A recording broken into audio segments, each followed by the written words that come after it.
Bapa, dalam nama Yesus kami mengucap syukur buat hari ini Tuhan, Engkau yang mengumpulkan kami di tempat ini dengan tubuh yang tidak kurang suatu apapun. Tuhan, hari-hari ini bawa kami terus berjalan dalam rencana dan kehendak Tuhan, dan buat kami mengerti rencana Tuhan dalam hidup kami, supaya hidup kami Tuhan terus ada di dalam perkenanan Tuhan. Urapi hamba-Mu yang tidak ada apa-apanya Tuhan, sampaikan isi hati-Mu bagi setiap kami, dan kami percaya satu hal, firman Tuhan sanggup mengubah hidup kami. Hanya dalam satu nama Tuhan kami Yesus Kristus kami berdoa dan bersyukur. Terima kasih Bapa, dalam nama Yesus, haleluya, amin. Iya, shalom saudara yang terkasih. Kembali kita berjumpa lagi di tempat ini, dan saya percaya bahwa saudara semuanya dalam keadaan yang sehat, baik, dan luar biasa. Iya, saudara, hari ini kita akan sama-sama belajar dari firman Tuhan ya, yang terambil dari 2 Raja-Raja pasal yang keempat ya. 2 Raja-Raja pasal yang keempat kita akan belajar sama-sama, karena saya percaya banget bahwa setiap firman Tuhan, setiap kisah yang tertulis, ada orang yang berkata begini saudara, firman Tuhan itu, Alkitab itu kita cukup baca aja yang dalam perjanjian baru, yang perjanjian lama itu nggak penting ya. Tapi saya mau bilang hari ini kita penting membaca perjanjian lama. Kenapa saudara? Karena ada banyak kisah, ada banyak firman Tuhan di sana yang dicatat, yang bisa membawa atau memberikan kepada kita pemahaman, pembelajaran, dan ada banyak hikmat yang bisa kita dapat dari sana. Salah satunya kisah seorang janda di dalam Alkitab ya, yang saya ambil dari kitab Raja-Raja pasal yang keempat ayat yang pertama. Mari kita buka bersama Raja-Raja pasal yang keempat ayat yang pertama. Judul perikopnya adalah minyak seorang janda ya.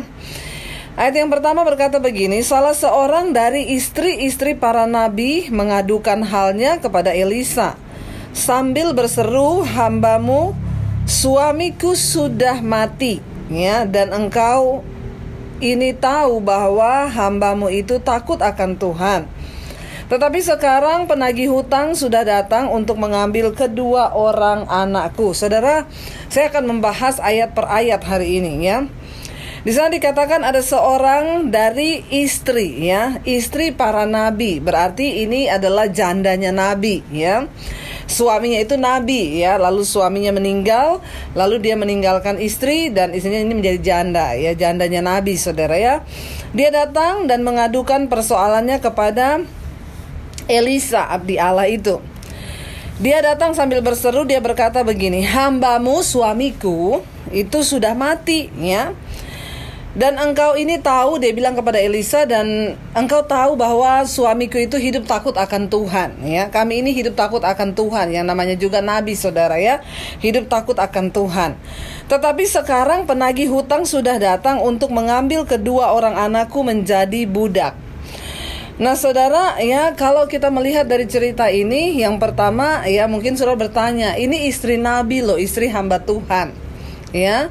Kalau zaman sekarang itu istri pendeta ya. Dia datang menemui Elisa abdi Allah, dia bilang suami saya sudah mati dan dia meninggalkan hutang. Pada zaman dulu saudara ya, nabi itu juga adalah wakil Allah di dunia ini yang menyampaikan banyak suara kenabian. Tapi ada satu yang ironis yang kita bisa dapat pelajaran dari hari ini, yaitu kok bisa ya istri nabi, istri hamba Tuhan itu suaminya mati, lalu dia meninggalkan utang untuk istrinya. Kalau orang lain, kalau pendeta sekarang mungkin mati meninggalkan warisan buat istrinya ya, tapi pada zaman dulu ini nabi mati meninggalkan warisan juga, tapi warisan utang ya. Kalau warisan rumah, warisan mobil, warisan deposit enak saudara. Tapi nabi ini meninggalkan hutang, warisan hutang bagi istri dan anak-anaknya. Salah satu poin yang pertama yang saya dapat dari kisah ini adalah, ternyata di dunia ini enggak jemaat, enggak pendeta, enggak hamba Tuhan, enggak siapapun, semua bisa mengalami yang namanya mengalami persoalan dan masalah ya. Saudara, inilah dunia ya. Kalau ada jemaat yang telepon saya, ibu saya banyak masalah bu ya, hidup saya itu banyak masalah. Saya bilang ya inilah hidup ya, karena kita ada di dunia memang banyak masalah ya. Kalau nggak ada masalah namanya bukan di dunia, bukan hidup saudara ya. Kalau orang mau hidup yang tanpa masalah itu ya namanya bukan hidup. Tempat terbaik itu di kuburan kalau nggak pengen ada masalah ya. Tapi kan kita semua masih ada di dunia, Tuhan izinkan. Yang pertama, sadarilah bahwa semua orang bisa terkena yang namanya masalah. Yang kedua, saudara, di situ ya janda nabi ini berkata kepada Elisa ya, dan penagih hutang sudah datang untuk mengambil 2 orang anakku menjadi budak. Saudara, ternyata juga debt collector itu dari zaman perjanjian lama sudah ada ya. Dia datang untuk menagih hutang nih, saudara. Dan yang luar biasanya di sini dia bilang mereka datang bukan untuk meminta uang ya, bukan untuk meminta, dia datang untuk menagih hutangnya, enggak. Ya, nah janda ini berkata dia datang, penagih hutang itu sudah datang ke rumahku, menuju ke rumahku untuk mengambil 2 orang anakku menjadi budak. Saudara, berarti secara nalar kita pikir yang pertama berarti utangnya mereka ini cukup banyak, saudara ya. Utangnya banyak, itu yang kedua ya. Bukan cuma hutangnya banyak ya, dan yang ketiga mereka ini hutang berarti sudah lama, saudara ya. Artinya apa? Penagih hutang itu sudah datang berkali-kali minta uang atau cicilan ya, tapi Nabi ini dan istrinya nggak bisa. Jadi sampai dia datang kepada Elisa, dia bilang mereka datang mau ambil 2 orang anakku untuk jadi budak. Nah zaman itu kalau orang nggak bisa bayar utang, maka ya mungkin dia menjaminkan kedua anaknya, atau ya cuma itu harta yang dia punya. Makanya penagih hutang itu berkata, ya udah kalau lu nggak bisa bayar ya saya kasih tempo ya kamu ya, mungkin gitu ya. Saya kasih tempo minggu depan, kalau kamu nggak bisa bayar lagi, saya akan datang ke rumahmu dan oke, saya ambil 2 orang anakmu untuk jadi budak. Ya gitu aja lah, sama-sama enak karena memang kamu udah gak bisa bayar. Karena pada zaman dulu untuk membeli budak itu mahal, saudara. Jadi menurut pendapat saya, mereka itu utangnya sudah lama, jumlahnya banyak, sampai anaknya 2 mau diambil, yang ketiga ya itu cukup banyak jumlahnya, saudara ya. Jadi dan nggak bisa bayar ya, makanya penagih hutang datang mau ngambil 2 orangnya anaknya menjadi budak, saudara.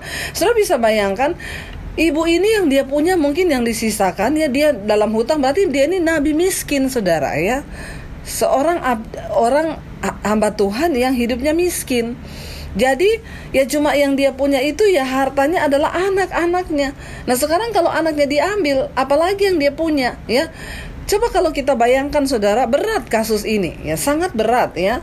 Orang sudah mau menagih utang, kalau masih ada televisi mungkin ya udah Bu, besok saya ke rumah Ibu, saya ambil televisi Ibu. Ya saya ambil ini Ibu, tapi ini yang mau diambil anaknya, saudara. Betapa hancurnya, betapa menderitanya ibu ini sebagai seorang janda yang ditinggal mati oleh suaminya ya. Dan saya percaya, saudara, mereka berarti itu berhutang bukan untuk sesuatu yang konsumtif. Kenapa? Karena kalau dia konsumtif, saudara, dia masih bisa kasih jaminan ya. Oh saya punya motor, saya ada beli mobil, saya ada beli TV. Enggak. Di rumahnya enggak ada apa-apa. Sampai yang mau diambil tuh anaknya. Berarti mereka ini utang hanya mungkin untuk makan ya. Hanya untuk makan, saudara hamba Tuhan ini. Makanya ya hidupnya nggak cukup, jadi hutang untuk makan dan sudah lama nggak bisa bayar. Yang kedua di sana dikatakan begini, saudara ya. Jawab Elisa kepadanya, apakah yang dapat kuperbuat bagimu? Beritahukanlah kepadaku apa-apa yang kamu punya di rumah ya. Berkatalah perempuan itu, hambamu ini tidak punya sesuatu apapun di rumah kecuali sebuah buli-buli berisi minyak. Saudara, ketika Elisa bertanya kepada ibu janda ini, ya mungkin saudara, saya juga kalau ada orang datang mungkin berkata, Bu, saya itu banyak utang Bu, apa yang bisa dijual Bu? Ya, ada nggak barang yang ibu bisa jual? Jual dulu lah untuk bisa bayar utang gitu ya. Nah ibu ini ditanya sama Elisa sama juga. Ya, ibu apa yang ibu punya di rumah? Ya, mungkin bisa jual dulu ya. Tapi dia jawab, saya nggak punya apa-apa. Yang saya punya cuma buli-buli berisi minyak. Saudara bayangkan, dia tidak punya apa-apa. Ya, makanya tadi saya bilang, berarti janda ini dan suaminya hamba Tuhan itu hidup bukan hidup yang bermewah-mewah. Mereka hutang bukan untuk yang konsumtif. Kenapa? Karena hari-hari ini banyak orang masuk dalam jebakan pencobaan keuangan. Mereka masuk dalam persoalan keuangan. Kenapa? Karena konsumtif. Ya, hidupnya buat mewah-mewah, buat beli. Ya sekarang ini, saudara, dengan adanya dunia sekarang, apalagi dengan adanya media sosial, orang itu berlomba-lomba semakin mau terlihat mewah ya. Ntar pamer, saudara ya, liburan kemana, yang lihat juga itu loh ya Pak, tetangga kita tuh kemarin tuh liburan loh ke Australia loh, ke Swiss, kemana, ya kita juga harus pergi dong. Suaminya bilang nggak ada duit, ya utang lah. Ya utang bank atau apa, pakai kredit card. Bahaya saudara ya. Jangan pernah bermain-main dengan uang. Kenapa? Karena uang itu bisa menimbulkan banyak masalah dalam kehidupan kita. Kemarin juga saya ada orang yang datang, Bu, bantu saya Bu, kenapa ini saya ada masalah Bu dengan kredit card Bu. Ya memang dulu saya sih konsumtif Bu, saya pakai untuk gini-gini, lalu ya saya udah nggak bisa Bu, ya mau lunasi lagi ya kredit cardnya, karena memang dulu saya buat beli baju, buat seneng-seneng ya. Lalu dia tanya kepada saya, gimana Bu cara saya bisa nutup kredit cardnya? Saya bilang, Ibu hubungi bank ya, karena saya bukan petugas bank. Kenapa saudara? Ya karena dia pakai utang itu untuk berfoya-foya. Ya di sini saudara, jangan saudara mendengarkan program ini lalu saudara mulai bilang gini, ya udah ya, itu ya firman Tuhan yang Budi sampaikan itu janda yang diberkati Tuhan, ya utangnya itu dilunasi sama Tuhan karena dia datang ke pendeta. Lalu saudara bilang, saya juga harus seperti itu. Lihat dulu Anda berhutang itu untuk apa. Kalau saudara berhutang untuk sesuatu yang memang untuk kebutuhan pokok hidupmu, it's okay lah, ya Tuhan pasti tolong. Tapi kalau saudara berhutang untuk sesuatu yang demi memuaskan hawa nafsumu, maka yang Anda harus lakukan adalah bertobat, ya bertobat dan selesaikan ya dengan cara Tuhan. Minta Tuhan untuk ya memberkati hidupmu dan prioritaskan. Kenapa saudara? Karena hari-hari ini banyak orang waktu dia diberkati dia lupa Tuhan, dia konsumtif, dia pakai semuanya, bahkan yang bukan uangnya dia juga dipakai. Akhirnya setelah dia jatuh dalam masalah keuangan, dia cari pendeta, suruh berdoa bagaimana menyelesaikan ininya. Kan Tuhan sanggup. Wong di Alkitab aja Tuhan memberkati janda yang miskin. Maaf saudara ya, maaf ya, Tuhan itu tidak bisa direkayasa. Tapi apakah Tuhan sanggup? Tuhan sanggup. Tapi ketika engkau menyadari bahwa persoalanmu terjadi karena kesalahan dan dosamu, maka yang pertama kali harus engkau lakukan adalah bertobat, minta pengampunan Tuhan, lalu ya berserah bagaimana Tuhan menetapkan ya supaya engkau diberkati. Dan kalau ada berkat, ya nomor satu dahulukan bayar utang dulu ya. Lalu janda ini bilang, saya nggak punya apa-apa di rumah saya. Saudara bisa bayangkan, tidak punya apa-apa. Berarti memang dia itu berhutang untuk makan dia dan anak-anaknya dan juga suaminya. Dan mungkin karena itu suaminya sakit-sakitan, akhirnya dia meninggal saudara. Nah hidup ini saudara jangan mencobai ya. Ada persoalan bisa terjadi dalam kehidupan kita itu karena 3 hal. Ada orang yang menderita memang karena kesalahan dan kebodohannya sendiri ya. Ya kayak begitu, konsumtif, larang belanja-belanja, liburan ke luar negeri padahal uang utangan. Ya itu karena apa? Terlalu banyak gaya. Ingat hukum fisika bilang gaya itu ya tekanan itu berbanding lurus dengan gaya. Artinya apa? Semakin banyak gaya hidupmu maka semakin banyak pula tekananmu. Jadi gak usah banyak gaya, biasa aja hidup ini. Amin. Ya. Lalu yang kedua, kenapa orang menderita? Ya karena kesalahan orang lain. Misalnya ya kita dirugikan, kita ditipu sama orang, lalu uang kita dibawa lari, ya itu kita menderita karena orang lain yang bersalah. Tapi pasti ada hikmah di balik semuanya itu. Lalu ada yang ketiga, kenapa kita mengalami pencobaan? Ya karena seizin Tuhan ya. Kita sudah berusaha, udah hati-hati, tapi kok ya masih mengalami ya yang namanya persoalan dan malapetaka karena Tuhan izinkan. Tapi semua itu ada maksud Tuhan. Di balik semua itu kita tahu Tuhan terus bekerja untuk mendatangkan kebaikan. Elisa bertanya, ibu apa yang ada di rumah ibu? Mungkin dia jual dulu aja lah Bu kalau ibu punya sesuatu. Tapi janda ini bilang, saya nggak punya apa-apa. Saya udah nggak punya apa-apa. Yang saya punya hanya buli-buli yang berisi minyak. Lalu jawab Elisa kepadanya, apakah yang dapat kuperbuat bagimu? Beritahukanlah kepadaku apa yang kau punya di rumah. Berkatalah perempuan itu, hambamu ini tidak punya sesuatu apapun di rumah kecuali sebuah buli-buli berisi minyak ya. Lalu berkatalah Elisa, pergilah mintalah bejana-bejana dari luar ya. Mintalah bejana-bejana dari luar daripada segala tetanggamu, bejana-bejana kosong, tetapi jangan terlalu sedikit. Saudara, kita bisa mengambil satu hal yang positif dari janda ini. Ya mungkin memang karena dia anak Tuhan, dia istri hamba Tuhan. Jadi satu, ketika dia mengalami masalah, dia gak cari orang lain, tapi dia cari Tuhan ya.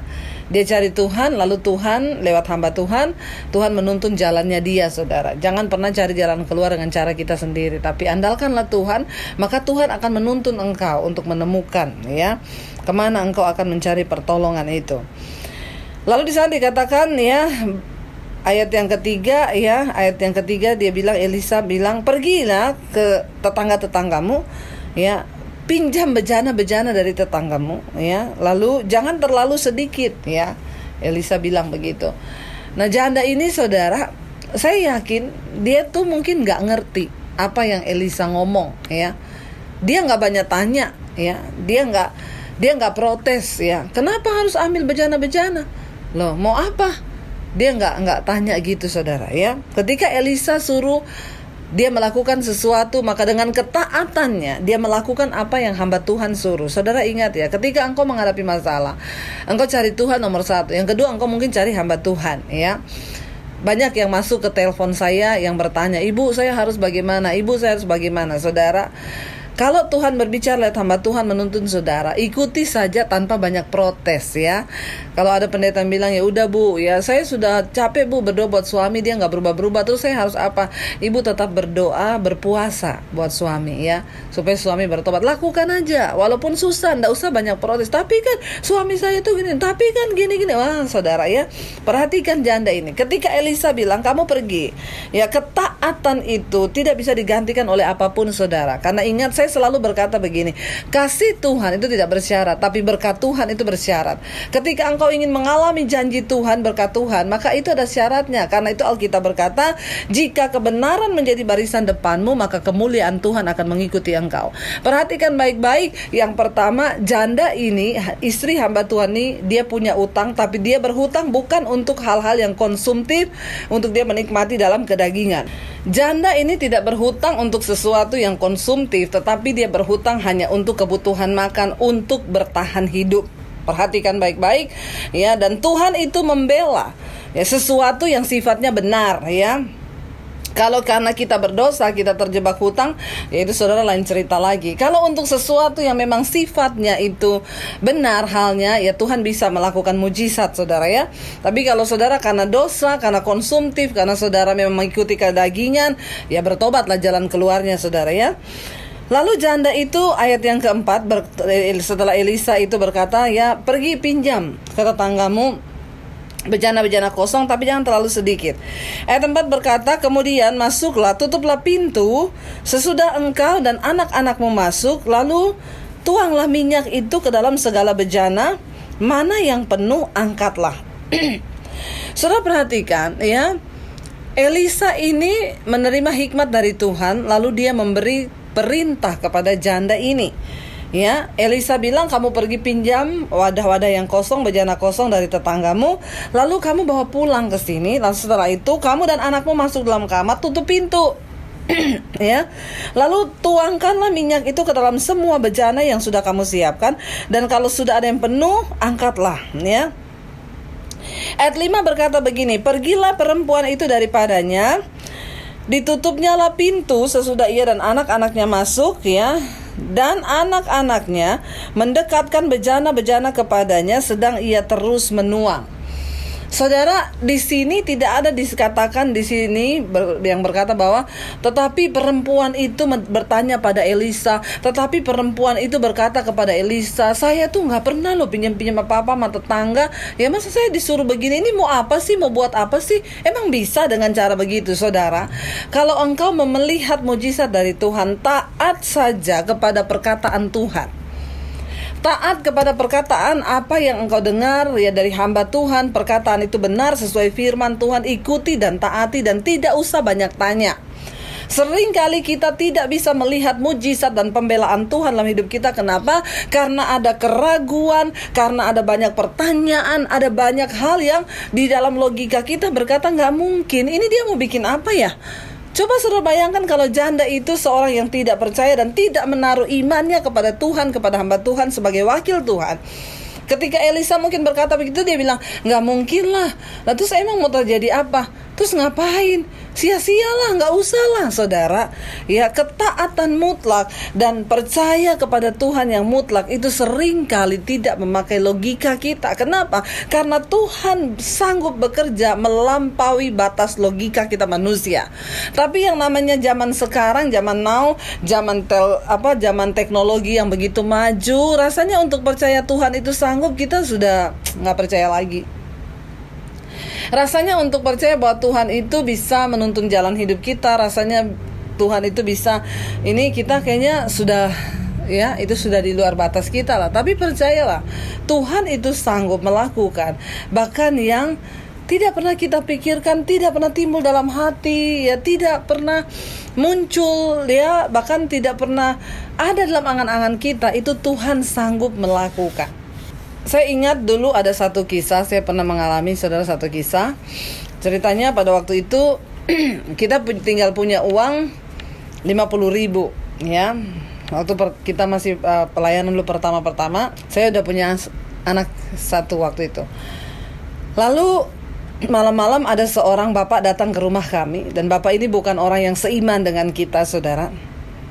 Lalu dia datang malam-malam, jam 10 malam, dia ketok pintu rumah. Kita udah mau tidur, ada orang ketok-ketok pintu. Lalu suami saya buka pintunya. Nggak lama suami saya masuk ke dalam kamar, lalu dia tanya kepada saya, dia bilang gini, "Say, di luar ada bapak ini." "Iya, kenapa?" "Dia mau pinjam uang, katanya anaknya sakit." Ya. Saya tanya, "Pinjamnya berapa?" "Pinjamnya 50.000. Ya, kita kan tinggal punya uang 50.000. "Iya, tapi dia anaknya sakit, udah demam tinggi." Ya, perhatikan, saudara. Akhirnya suami saya bilang, "Kalau kamu bilang kasih, saya kasih loh. Kalau kamu bilang enggak, ya saya enggak." Karena kata suami saya, "Ya udah, saya tahu kamu lebih peka lah dalam hal ini." Tiba-tiba saya lagi minta petunjuk Tuhan nih, "Tuhan, kalau dia datang dia pinjam 25.000, saya masih bisa dengan sukacita, saudara. Kenapa? Karena saya punya 50, kita bagi dua lah ya. Tapi dia pinjam 50, saudara, waktu itu. Lalu akhirnya ayat firman Tuhan tuh tiba-tiba muncul di benak saya, ya, yang berbunyi begini, "Kesusahan sehari cukup untuk sehari, besok itu ada kesusahannya sendiri." Saya bilang sama suami saya, "Besok susu anak kita habis loh." Tapi firman Tuhan bilang kesusahan sehari cukup untuk sehari. Ya udah, dia lebih membutuhkan karena anaknya sakit, demam tinggi. Dia harus bawa malam ini ke klinik. Ya udah, kasih buat dia aja, ya. Tapi bukan berarti saudara pakai ayat itu ketika saudara dapat uang banyak baru terima gaji itu saudara pergi ke mall, saudara belanja-belanja itu saudara bilang kesusahan sehari cukup untuk sehari. Bertobat. Bukan itu maksudnya, ya. Lalu ya udah, ya, agak berat hati, saudara. Tapi itulah yang namanya korban, ya. Kalau kita masih bisa memberi dengan sukacita, itu namanya belum korban. Yang namanya berkorban itu ada sesuatu yang tersembelih. Kita tinggal punya uang itu disuruh kasih itu tuh sakit banget, sakitnya itu sampai sini, saudara, ya. Lalu akhirnya ya sudah, kita cuma belajar taat, saudara. Besok pagi anak nggak ada susu, saya bilang nggak apa-apa lah, masih bisa minum teh, ya. Lalu udah, besok benar, ya udah, anak saya kasih minum teh. Lalu sore harinya suami saya mau pelayanan, ya. Saya bilang sama suami saya, daripada saya hanya di rumah, saya ikut kamu dong, ya, pelayanan. Ya, dengerin khotbah lah, ada pendeta khotbah, saya dapat kekuatan lah, ikut aja yuk. Ikut, saudara. Saya ikut suami saya. Sampai di tempat pelayanan itu, saya duduk, saudara. Waktu saya duduk, tiba-tiba ada seorang bapak tuh masuk, ya. Saya tahu bapak ini orang kaya. Tiba-tiba ada suara di hati saya yang berkata begini, "Nanti bapak itu akan memberkati kamu." Saya tengking, saudara, dalam nama Yesus. Dasar mata duitan, bertobat, ya. Saya tengking diri saya sendiri. Kenapa saya nggak mau? Ya, kita jangan pernah mengharapkan dan mengandalkan manusia. Kenapa? Karena Alkitab bilang manusia itu mengecewakan. Jangan karena lihat orang kaya terus saudara menaruh harapan. Enggak, saudara, ya. Berharap pada manusia pasti kecewa. Sampai ketika saya dengar suara itu di hati saya waktu bapak itu masuk, suara itu bilang, "Nanti bapak ini akan memberkati kamu." Saya tolak loh, dalam nama Yesus. Tuhan, jagai hati saya. Memang saya sekarang gak ada duit, tapi saya gak mau, Tuhan. Kalau iblis itu memanfaatkan saya dan melihat orang kaya tuh saya pikir saya dapat duit dari dia. Awas loh, saudara, ya. Kita harus bisa membedakan dan bisa menjaga kemurnian. Kenapa? Karena mujizat Tuhan tuh gak usah direkayasa. Saya cuma berdoa, saya berusaha jaga hati dalam nama Yesus. Tuhan, ampuni saya kalau saya mengandalkan manusia, tapi enggak, dalam nama Yesus enggak, gitu, ya. Akhirnya selesai acara ibadah, sudah selesai semuanya, ya. Sudah pulang, saudara. Dan Saya melihat tidak terjadi apa-apa. Bapak ini juga tidak mendatangi saya, dia juga nggak ngomong. Waktu sudah di pintu keluar, saya akhirnya salaman ketemu di pintu keluar, udah mau pulang. Iya shalom Pak, kita mau pulang. Waktu dia pegang tangan saya, tiba-tiba dia bilang begini, sebentar ya, Tuhan suruh saya memberkati kalian. Saya langsung saudara di hati itu, aduh, deg gitu di hati saya ya. Aduh, apa benar ini suara tadi yang saya dengar? Akhirnya dia bilang, tunggu sebentar. Duduk sini dulu. Ya, lalu saya dan suami duduk.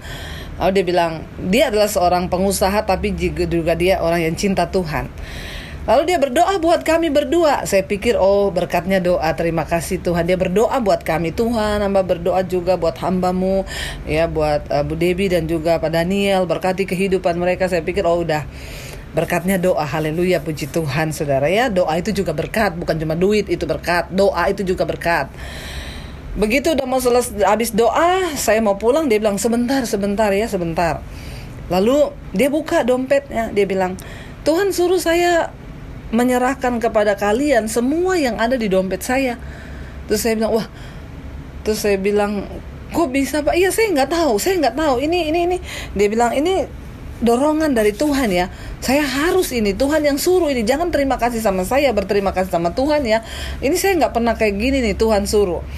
Saya ingat saudara, waktu itu dia memberikan kepada kami sejumlah uang 750.000. Padahal uang ya yang kami beri tadi malam sama Bapak itu 50.000 ya. Dia kasih kami 750.000. Ini ya semua loh ya. Saya mau taat sama Tuhan. Ini semua yang saya punya, Tuhan suruh saya memberkati kalian. Ya udah, karena dia bilang begitu, saya terima kasih sama Tuhan, jangan sama saya. Iya, saya bilang puji Tuhan, haleluya gitu ya. Lalu kami mau pulang saudara. Waktu mau pulang tiba-tiba dia mengejar saya lagi. Bu, sebentar Bu, dia bilang, ada nomor account gak di BCA? Saya bilang, oh iya ada Pak. Berapa Bu? Saya nggak hafal. Ya nggak hafal saudara ya. Yaudah kalau gitu besok ya Ibu tolong pagi-pagi SMS saya ya nomor accountnya di BCA. Oh iya Pak, ya Tuhan suruh ini. Saya nggak tahu, dia bilang Tuhan suruh. Terima kasih sama Tuhan ya, terima kasih sama Tuhan. Akhirnya saya pulang ya. Besok pagi jam 8 saudara. Jangan jam 5 pagi, terlalu semangat Anda ya. Jam 8 pagi saya SMS, shalom Pak, ini nomor rekening yang Bapak tanya semalam ya. Udah gitu aja, jangan ditanya lagi jam berapa kira-kira Bapak transfer, berapa jumlahnya. Itu mata duitan namanya, bertobat ya. Kalau berkat itu dari Tuhan, tidak perlu direkayasa saudara, karena Tuhan tuh sanggup. Ya udah, saya abis itu saya udah nggak kepikiran ya. Akhirnya jam 10 lebih dia SMS saya, dia bilang, Bu, ada di mana sekarang sama suami? Saya bilang, oh kita lagi ada di rumah. Kenapa Pak? Bisa nggak ke bank ini sekarang, ke bank BCA? Udah saya datang di sini ya. Iya saya datang. Saya ingat banget saudara, waktu itu dia pegang amplop coklat. Lalu dia bilang sama kami berdua gini, Tuhan itu sangat mengasihi kalian berdua. Ya, Bapak dan Ibu itu dikasihi Tuhan. Kenapa? Saya tuh dikejar-kejar Tuhan, dia bilang. Saya disuruh sama Tuhan. Dia bilang, Bapak dan Ibu itu sangat dikasihi Tuhan, ya. Kenapa?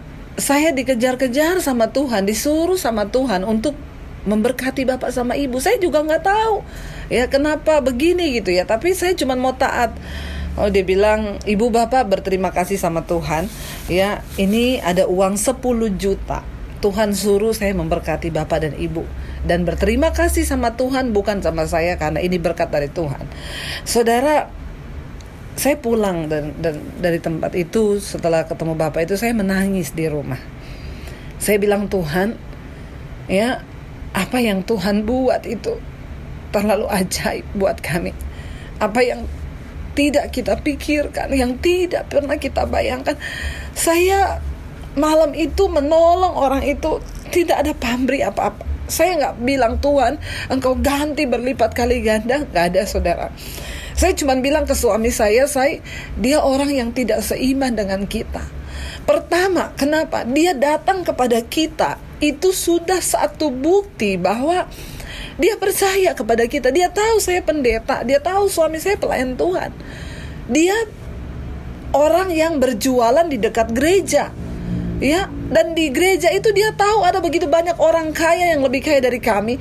Dia kenal banyak orang yang naik mobil mewah. Dia kenal banyak orang gereja karena warungnya itu di samping gereja. Dan dia bukan orang yang percaya pada Yesus.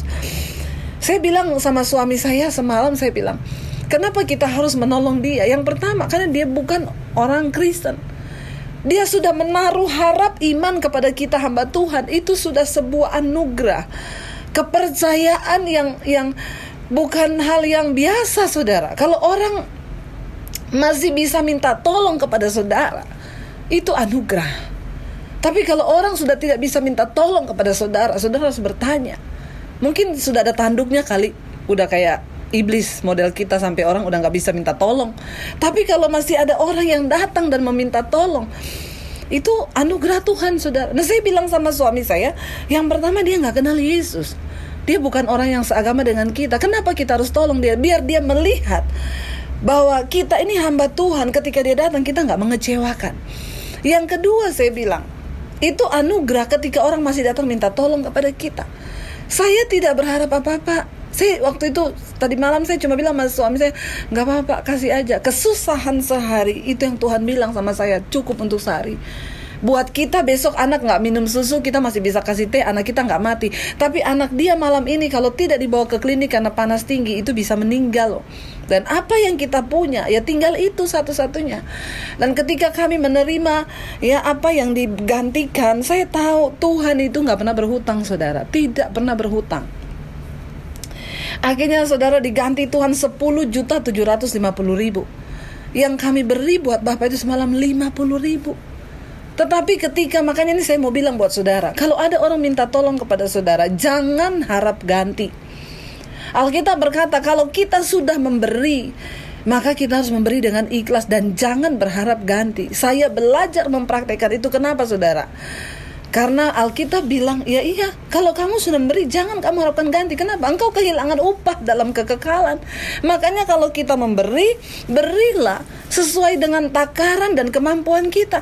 Misalnya ada orang datang kepada saudara, ya, saya pernah, saudara, ada orang datang kepada saya, dia bilang, Bu, saya boleh nggak pinjam uang? Berapa? Ya, 2 juta. Ya, tetapi ketika saya berdoa, ya, saya kayaknya kok, ya, gimana, saya bilang sama dia, saya nggak bisa kasih 2 juta, tapi saya bisa kasih 500.000, tapi nggak usah ganti, saya kasih aja.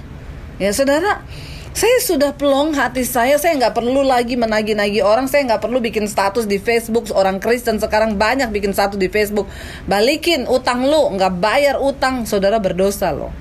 Ya, karena itu mending kamu nggak usah pinjemin orang daripada engkau pinjemin tapi engkau mempermalukan orang itu, saudara.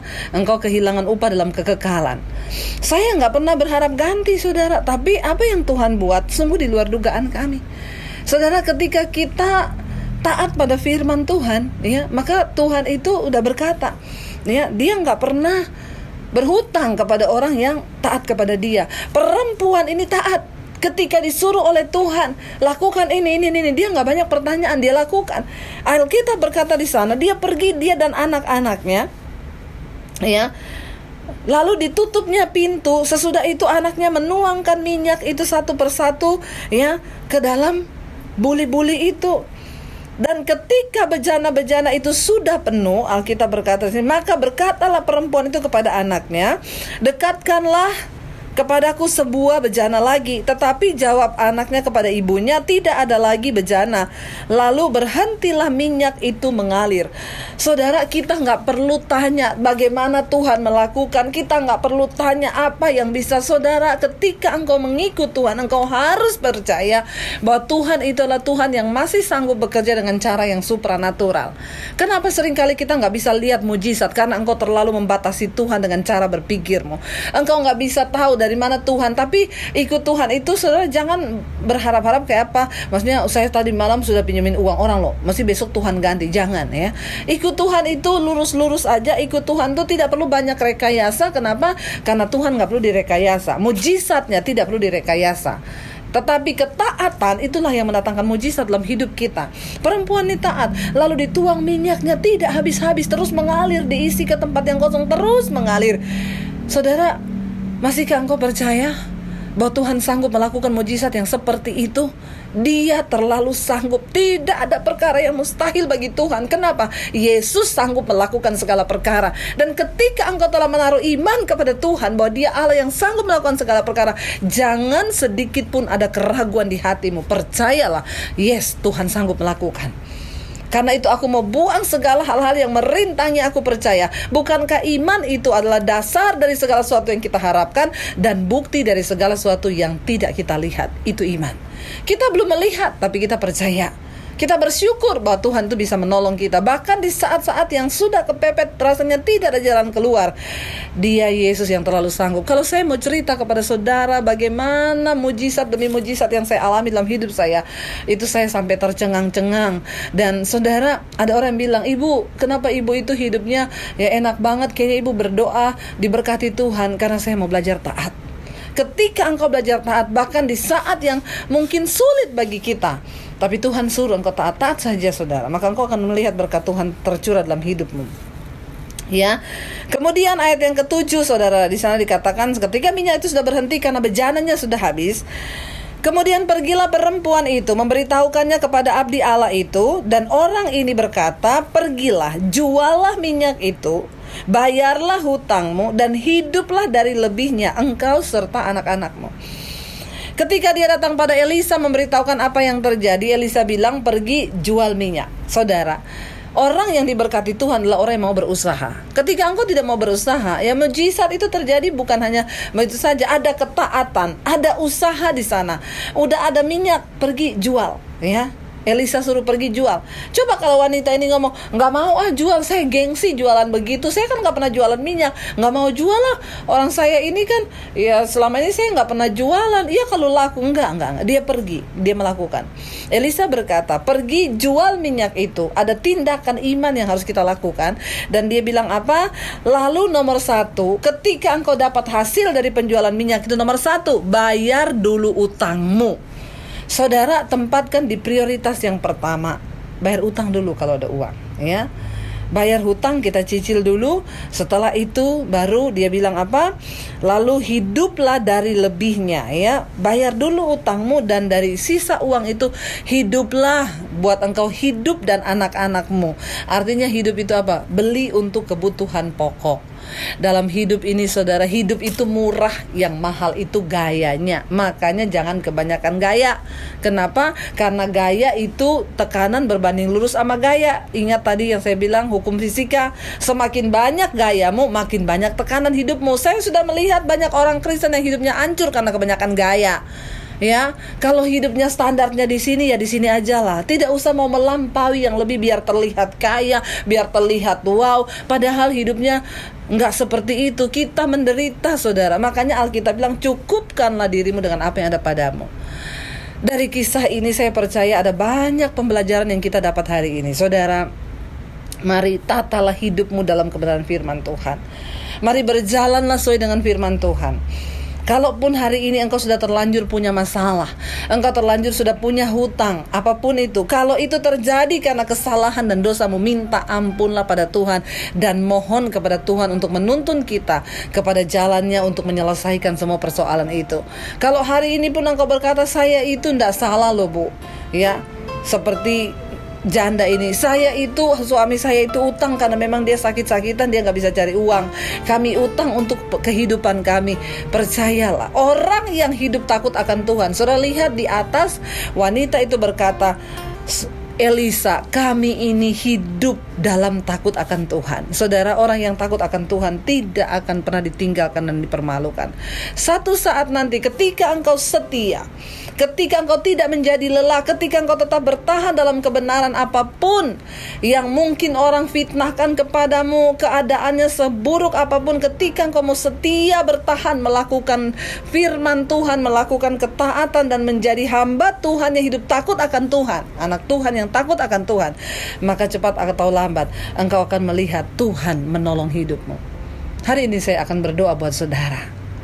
Berapa banyak di antara saudara yang sedang menyaksikan ini dan engkau berkata, "Aku punya persoalan, aku punya masalah yang rasanya tidak mungkin lagi aku bisa menyelesaikannya."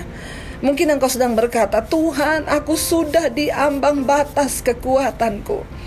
Bahkan untuk berharap saja aku sudah tidak mampu. Percayalah saudara, engkau punya Tuhan yang hidup. Kita punya Allah yang hidup. Dia Tuhan yang sanggup melakukan segala perkara. Asal engkau punya iman saja kepada Dia. Dan engkau bertobat hari ini di hadapannya dan berkata, Tuhan, ampuni kami kalau kami menghadapi pencobaan, masalah, persoalan dalam hidup ini karena kesalahanku sendiri. Ampuni aku Tuhan. Bawa aku kembali kepada jalan-jalan kebenaran-Mu. Mari kita berdoa bersama-sama kepada Tuhan, saudara. Bapa, hamba berdoa buat setiap mereka yang mendengarkan khotbah ini, Tuhan. Mendengarkan firman-Mu, Bapa. Kami percaya firman Tuhan tidak pernah kembali dengan sia-sia. Hamba sudah melihat bagaimana Engkau Tuhan yang hidup dalam hidup kami. Berikan kepada kami ketaatan Tuhan. Ajar kami untuk selalu hidup dalam ketaatan, dalam kebenaran-Mu, dan hidup kami tidak menyimpang ke kanan atau ke kiri.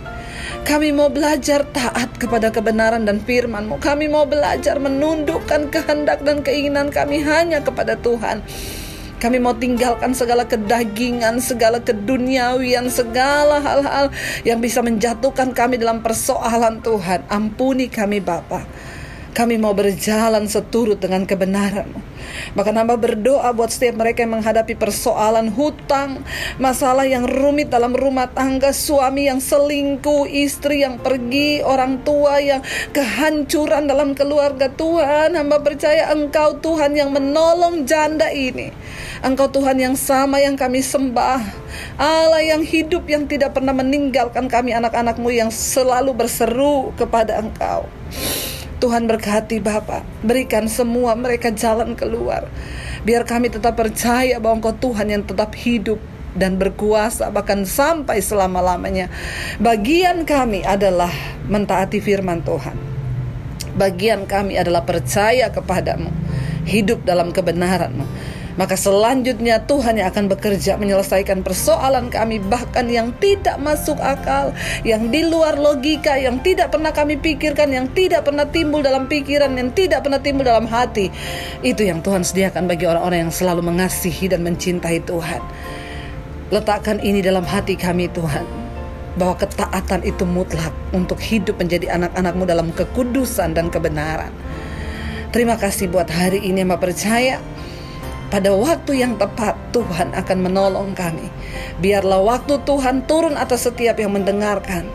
Ketika hati kami sudah dalam perkenanan-Mu, maka Engkau Tuhan yang turut bekerja mendatangkan kebaikan. Terima kasih Bapa, terima kasih Tuhan. Di dalam nama Yesus kami berdoa dan bersyukur. Dalam nama Yesus, haleluya. Amin.